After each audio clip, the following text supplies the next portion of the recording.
seeing Farah and Martin here, and then Iris, I'm thinking, oh my goodness, what a team I have behind me now in my life. I have the wonderful team that's here at Speaker Spotlight, and Farah saying that they were delighted with having me. I mean, I was as scared as anybody ever is when they're putting their resume in and saying, do you like me? Can I do something? Because if you've read my book or know a bit of my story, that I was being pretty heavily beaten down, and I was trying to hold my head up and be brave and live a life that I thought I could live, but it wasn't easy because mostly I was alone. And the big message in my book, I think, is that we don't have to battle alone. In fact, if we try and fix ourselves, we'll only get deeper into our illness. If we have our loved ones, our friends, or the people who care for us the most say, no, we'll fix you. They'll fix us with love, but they won't give us the help that we really need. When you have something wrong with your brain, the most extraordinary organ as far as I'm concerned, well, there's another one that's pretty nice. I mean the heart. But the brain is an extraordinary, and it's sort of the last frontier. It's exciting for me to be working in mental health.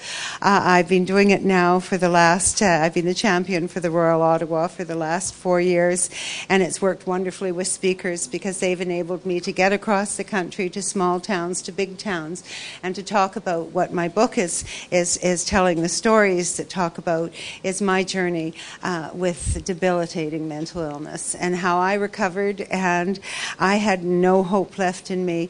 Unfortunately, bipolar has the highest incidence of suicide amongst all the mental health conditions, and it's my hope that by having written a book like this and giving people the hope that you don't have to be compulsive and think that you are all alone. If you can just get the courage to reach your hand out, you will find, particularly in a country which I'm so proud to be a part of, like Canada, you will find an awful lot of compassionate, wonderful people who are there to help you.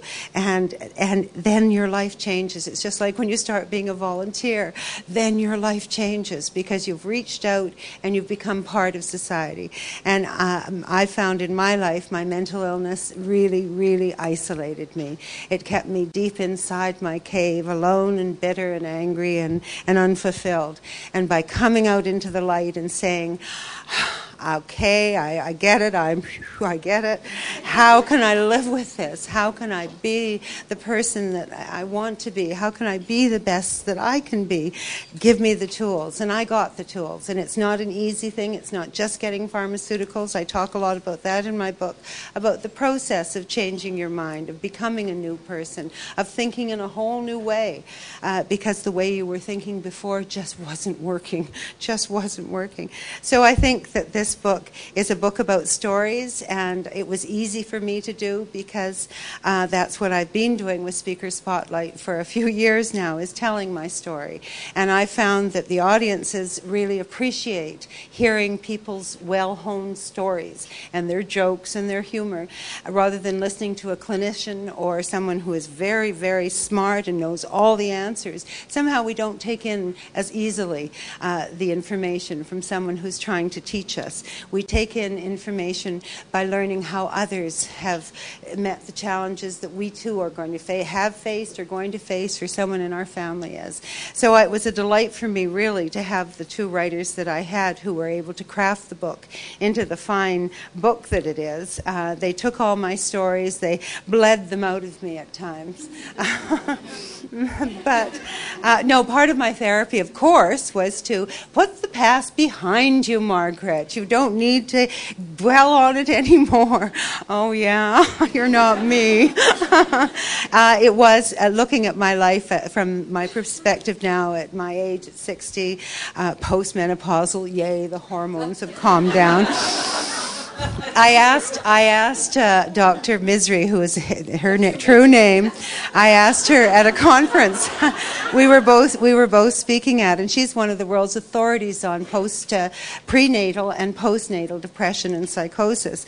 So I put up my hand. She spoke first, and then I spoke. I spoke first, and then she spoke, and she had questions. And I put up my hand, and I said, "Dr. Misri, what is the relation between our hormones and our mental health?" And she goes, "Well, Margaret, whoever discovers that will win the Nobel Prize. Not for medicine, but for peace." So maybe my mental health is based on not having fluctuating hormones anymore. But the life is good. But really what it is I got the tools. I learned I had to live a balanced, happy life. I had to make hard choices, and I described them all through my stories. But the easiest choice for me was made already for me. I live in a country where we are taken care of. We really are. We shouldn't complain. We should keep protesting if things aren't as we like them. But we have a great country. And with my health card, I was able to get the health services that I needed. And I like many mentally ill women, because I couldn't work, I lived quite a few years in quite desperate straits because, well, mania just makes you spend all your money. And then you wake up and find yourself depressed, and really depressed when the visa bill comes in. What was I thinking? The point is, I wasn't thinking, the imbalance in my brain. So I've got something to blame it on, ladies, my shopaholic addictions. However, I think that being able to be a storyteller comes out of being wanting to communicate and having something to say. And I have had the opportunity, through the work I do with speakers, through having written this book, and through the gifts I've been given in my life, to find out how a lot of people are thinking. And I find across the country, one after the other, people are telling me their stories. There's someone in their life, it's their mother, it's their brother, it's their sister, it's their friend. Either they're terrible news that one of them has committed suicide, or they don't know what to do, they won't take their meds. I have to assure them immediately that I am not Dr. Phil, but get help, get help. And I think that we're going to have, the Mental Health Commission is going to come out with their report in the next year, and we need a really compassionate government that cares about the women and the children and our mental health and the quality of the happiness of our day-to-day lives as much as they do of anything else. So hopefully we'll get the funding that we need to continue with brain research and to continue giving the treatment. I was able to get it. I know other people have been able to get it, but I have to end up saying, of course, that there's no treatment available for someone who's in denial and who is still blaming everybody else for her or his problems. There is no treatment until you get to the point where you say, "Oh, I just can't live this way anymore. Help." Then you want it inside, and then it works. And so if I can inspire people to find that little bit of light that's still in them when they don't even think there is any, and let other people's love and compassion and expertise flame it, fan it, and get it bright in you, because without hope, life is pretty bleak. So thank you very much. I hope you all enjoy my book if you buy it. And again, thank you to Farah and Martin and to Iris.